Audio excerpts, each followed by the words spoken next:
Hello and welcome to our Assassin's Creed Mirage review. This one, I'll tell you straight up front, is going to be less formal. It's going to be just me speaking over some early gameplay. This is from the first kind of hour of the game, so if you really don't want to see anything, then turn off. And also, if you're looking for something very, very polished, turn off. But what I will be doing is just explaining the goods, the bads, in a really informal way, so you can get an idea what to expect. If you enjoy this, please leave a like and a little subscription. It really helps us out. So let's get started. So Mirage, set in 9th century AD Baghdad. So it's about 900 years after Origins. It's roughly the same time as when Valhalla takes place. And you might recognize the main character here, Basim, as one of the guys from Valhalla. That's not a spoiler. He just starts out as a guy who does odd jobs around Baghdad, and then, he gets wrapped up in the kind of assassin, Templar, Ancient Order storyline. He's an interesting guy, kind of like Bayek. But the problem with, I think, we'll start with that theme, is that even though there's 900 years difference between Origins and Mirage, it feels practically the same. Obviously, it's a different culture and it's a slightly different place. It's not Egypt, it's modern-day Iraq. But, it feels like they've copied and pasted the palm trees and the kind of world. There's I mentioned the palm trees because, they're everywhere. As you can kind of see in the footage, there's palm trees, and the building style is very similar. The little punt boats, the river boats that are in Origins are in this. Everybody wears kind of robes, and I think that the biggest failing of Mirage is that they did not set this in a more distinct period like feudal Japan or China or somewhere we really haven't been in the series before. So that's the big negative out of the way. There's a lot to love here if you're a fan of original Assassin's Creed. It really does feel more focused and more like the original Ezio games. It takes about 20 to 30 hours to complete. The way you do that is it's not delivered in a typical way where it takes hours and hours to get going, and then you have like a million map icons. So it does take a little while to get going, but what happens is it's like in Odyssey, towards the late game of Odyssey, where you have to investigate the different members of the Order and find out their identities and things. It's basically that for the whole game, but also done a bit better. So there's different assassins bureaus dotted around the world, and you go to each one, and that acts as a mission hub. You go to the kind of mission hub bureau, you get a couple of missions, and they will, be like, assassinate this guy, tail this guy, find out something. And as you do that, it unlocks clues to all of the other missions as well. So what you end up with is, they're called investigations. You basically investigate what's going on, and then it will unlock a clue to, other bureaus and other missions, and as you start to complete them all, you piece together the overall kind of narrative of the game. And it's a really cool way of doing it. It's done better than it sounds. So you can do them in these missions in any order. Once you the first couple hours of tutorial, you get it out the way, it sets up the story. You can then head to any of the bureaus in the world that you want and start just doing their quests. So you can kind of do what takes your fancy at the time.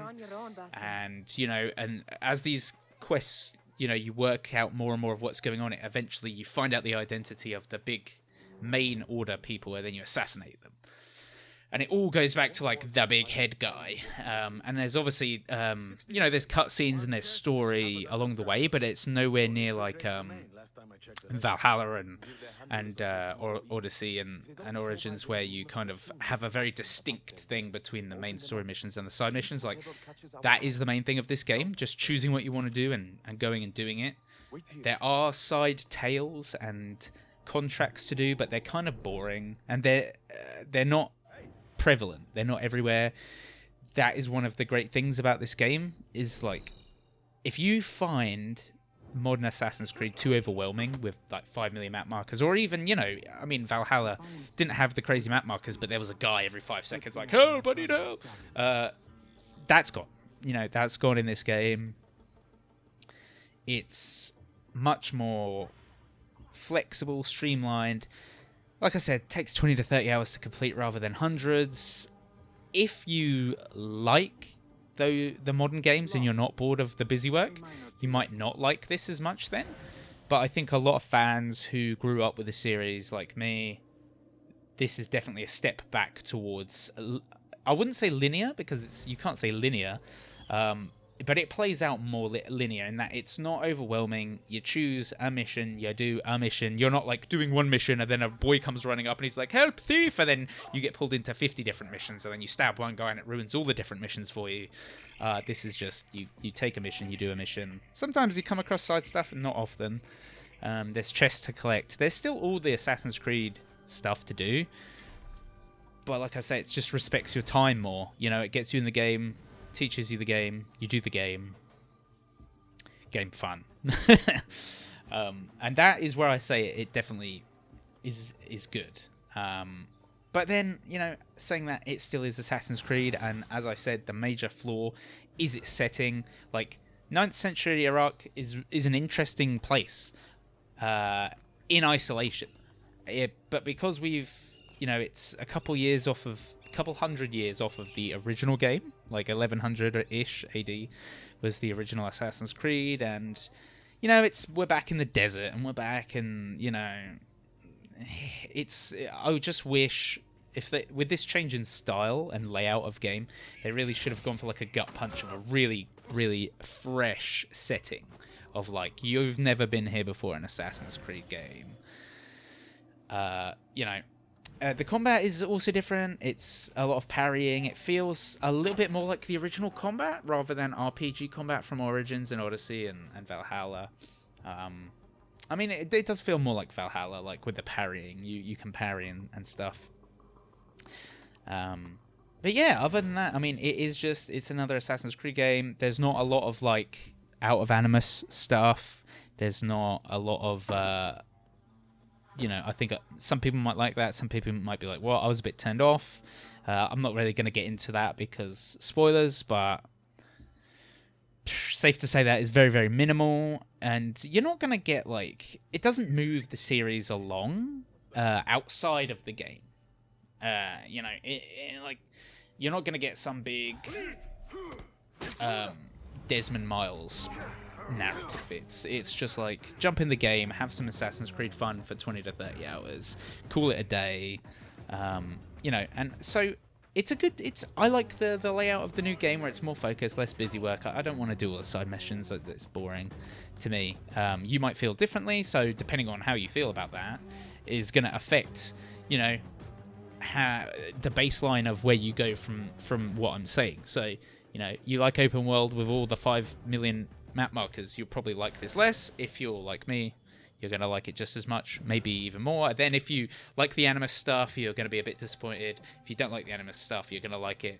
But it is a solid game. Definitely a solid game, worth picking up.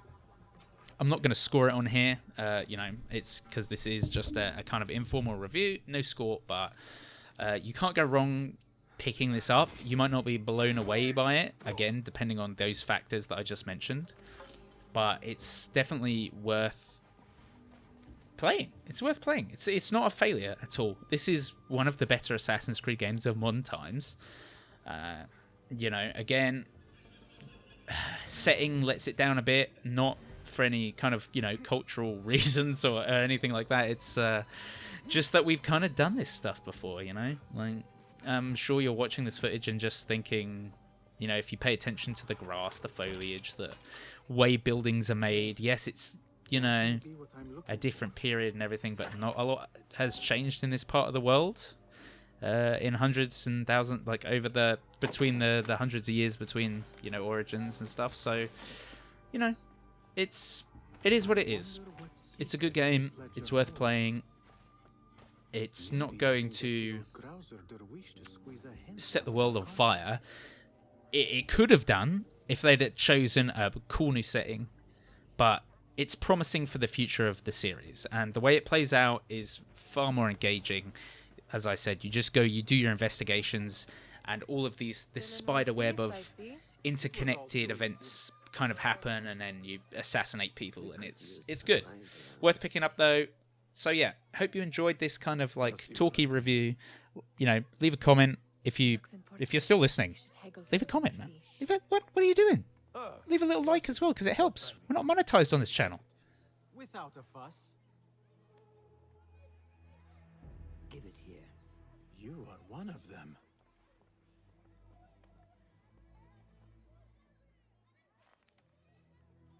There. It looks as though it was delivered this morning. You're certain it is the chest you seek? I am certain. Pay the boy. You need something stolen? I am your man. Durwish can attest. He has given me all your contracts. Then you have done your part. I can do more. 2 of my best men died on this